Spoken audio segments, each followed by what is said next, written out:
కళ్యాణ్ నువ్వు మిస్టేక్ చేశావని ఎందుకో అనిపిస్తుంది. నిన్ను ఫస్ట్ టైమ్ కెప్టెన్సీ కంటెండర్ టాస్క్‌లో నుంచి సుమన్ శెట్టి గారు, దివ్య గారు తీసేశారనే ఒక గ్రడ్జ్‌తో చేశావని అనిపిస్తుంది. ఎందుకంటే క్లియర్‌గా సుమన్ శెట్టి గారు సిక్స్త్ బాక్స్ బెటర్. మీరు ముందు చెప్పారు ఫస్ట్ 3 మాత్రమే లైన్‌గా ఉండాలా, తర్వాత ఎటున్నా పర్వాలేదు కన్సిడర్ చేశాను అని. మళ్ళీ ఫైనల్‌గా డెసిషన్ చెప్పేటప్పుడు ఎందుకు ప్లేట్ మార్చావు? కాన్ఫిడెన్స్‌గా ఉండాలి కదా నువ్వు చెప్పిన వర్డ్స్ మీద. ఎంకరేజ్ చేసేదానికైతే గేమ్‌లో చేంజెస్ చేయడానికి సంచాలకుగా నీకు హక్కు లేదు కదా! తనూజ కరెక్ట్‌గానే స్టాండ్ తీసుకున్నావమ్మ. ఫస్ట్ చెప్పిన పాయింట్స్ మీదనే నిలబడాలి. గేమ్ స్టార్ట్ అయ్యే ముందు సంచాలక్ చెప్పిన మాటలే కదా ఫైనల్ డెసిషన్ అంటారు కదా! సో, సంచాలక్ చెప్పిన మాటల మీద స్టాండ్ అవ్వాలి కదా! ఎందుకు తను స్టాండ్ తీసుకోలేదు? సుమనన్న తన ఓకే. హైట్ లెవెల్‌గా సంజన గారి డెసిషన్ అనుకో ఎవరిని సెలెక్ట్ చేసుకోవాలని తనకి ఈజీగా ఉంటారని సుమన్ శెట్టిని సెలెక్ట్ చేసుకున్నారు.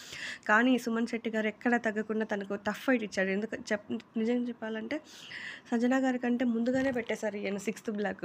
సో, నాకు తెలిసి అకార్డింగ్ టు మీ కళ్యాణ్ గారు కొంచెం అన్‌ఫెయిర్ అనిపిస్తుంది. కొంచెం చూసుకొని ఆడండి. తనుజ మీరు కరెక్ట్ అండి. స్టాండ్ తీసుకున్నారు. న్యాయం పక్కే. సుమనన్న పెట్టారు. సుమనన్న ఆడారు. సుమనన్న గెలిచారు. యాస్ పర్ ఆడియన్స్ ప్రకారం సుమనన్ననే విన్ ఈ టాస్క్‌లో. బట్ కళ్యాణ్ ఏది మనసులో పెట్టుకొని ఎట్లా తీసుకున్నాడో గానీ సంజన అని చెప్పారు. It's not fair according to me. మీరేమంటారు ఫ్రెండ్స్?